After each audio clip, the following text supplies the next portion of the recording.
हाल ही में हुकूमत ने यहाँ पे डीडीसी के इलेक्शन कराए। नतीजे सबके सामने हैं, किस पार्टी ने कितने सीट लिए। यहाँ पे कश्मीर वादी में और जम्मू में नतीजे क्या रहे वो कोई छुपी बात नहीं है। सबको मालूम है कि किन किन ज़िलों में अक्सरियत किसकी है। इलेक्शन के नतीजों के बाद बार बार दिल्ली से, यहाँ की हुकूमत से, बीजेपी के आला जो स्पोक्स पर्सन्स या जो पोस्ट पे बैठे हुए हैं, उन्होंने एक ही बात कही कि ये जमहूरियत की जीत है। आज भी वज़ीर आज़म साहब जब एक सेहत को लेके प्रोग्राम का इनॉग्रेशन कर रहे थे तो उन्होंने काफ़ी सारी बातें डीडीसी इलेक्शन के हवाले से की और कहा कि ये जमहूरियत है और जमहूरियत की जीत हुई है। अगर वाकई जमहूरियत की जीत हुई है तो फिर जमहूरी तरीक़ों से ही अगला कदम जो है लिया जाना चाहिए। और अफसोस की बात यह है कि ये नहीं हो रहा है। पता नहीं किन वजहों से हुकूमत के कुछ अफसरों ने, किसके कमांड पे, ये हमें मालूम नहीं है, लेकिन नतीजे निकलने के बाद उन्होंने दखल देना शुरू किया है।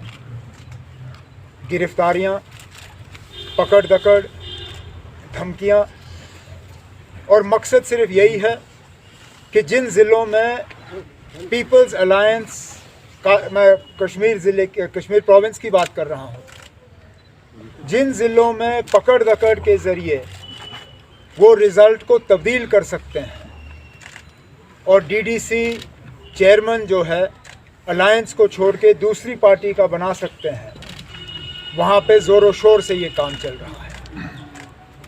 फ़िलहाल शुरुआत उन्होंने शुपियाँ ज़िले से की है। मेरे दो साथी सीनियर, वच्ची के हमारे एक्स MLC शौकत गनाई साहब और शुपियाँ के हमारे सेगमेंट इंचार्ज शबीर अहमद कुल्ले साहब, वहाँ के बार के प्रेसिडेंट भी हैं, लेकिन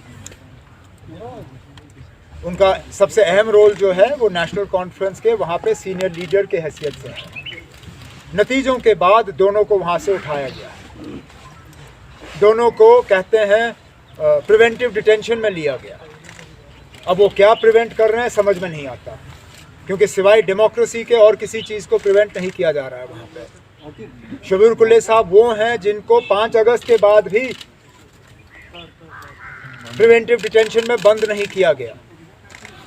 अगर तब उनको बंद करना ज़रूरी नहीं था तो आज नतीजों के बाद उनको बंद क्यों किया गया वो अब हमें मालूम चल रहा है, क्योंकि वहाँ पे एक एक करके जो जीते हुए लोग हैं उनको श्रीनगर ला के अपनी पार्टी जो है उसमें ज्वाइन किया जा रहा है।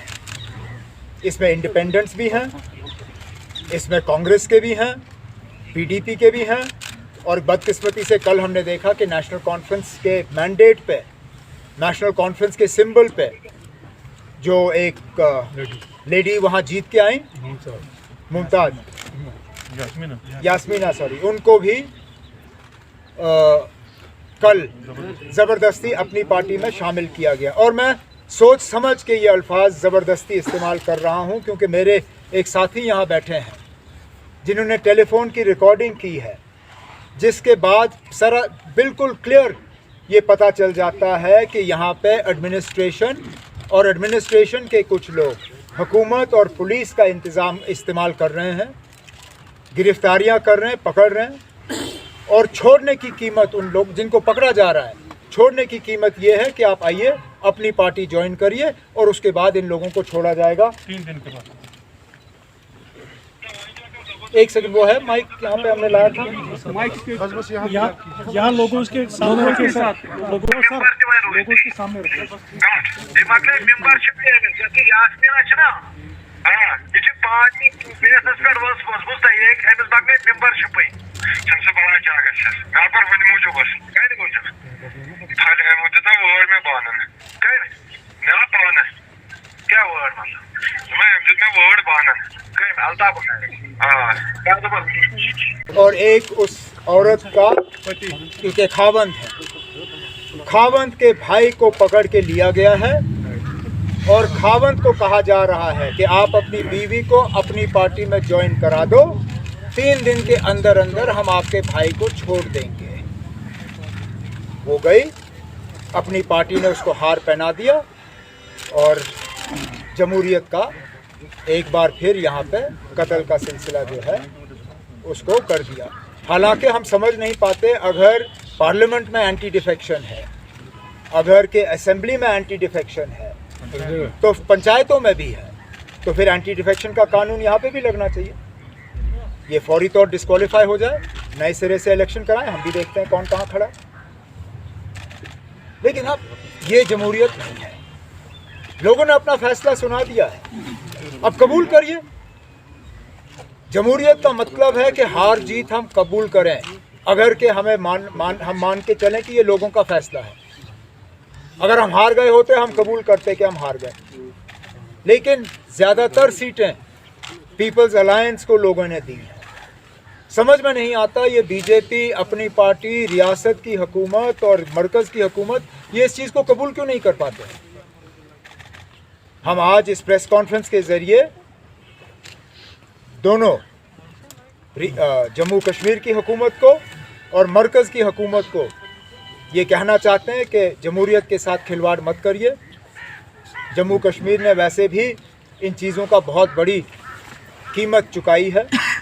अगर कि वज़ीर आज़म साहब खुद कहते हैं कि इन इलेक्शनों में जमहूरियत की जीत हुई है, जमहूरियत को वो कहते हैं उन्होंने दोबारा ज़िंदा किया है, तो मेहरबानी करके अपने एडमिनिस्ट्रेशन को, अपने पुलिस को, अपने सिविल अफसरों को कहिए कि वो इन चीज़ों में दखल ना दें। जहाँ पे मेरे 2 सीनियर साथी अब कैद में हैं, उनको फौरी तौर छोड़ दिया जाए, और जो इस तरह जीते हुए कैंडिडेट्स के फैमिलीज़ के साथ छेड़छाड़ की जा रही है, इसको रोक दिया जाए, ताकि आवाम की जो आवाज़ है वो सब पूरी तरह से सुन पाएँ। यही मैं आपसे कहना चाहता था, और इसके बाद आपके कोई सवाल होंगे तो मैं जवाब देने की कोशिश करूँगा। मुझे बताइए कोई ऐसा इलेक्शन जिसमें हमें कैंडिडेट्स को होटलों में बंद करना पड़ा, या हमने कैंडिडेट्स को सिक्योरिटी नहीं दी। मैंने कभी ये इल्ज़ाम नहीं लगाया कि मुझे कैंपेन करने नहीं दिया। हकीकत यह है कि ना मैंने कैंपेन करने की कोशिश की, ना मेरा कैंपेन करने का कोई इरादा था। लेकिन इस बात से भी इनकार नहीं किया जा सकता कि अक्सर बेशतर हमारे जो कैंडिडेट्स थे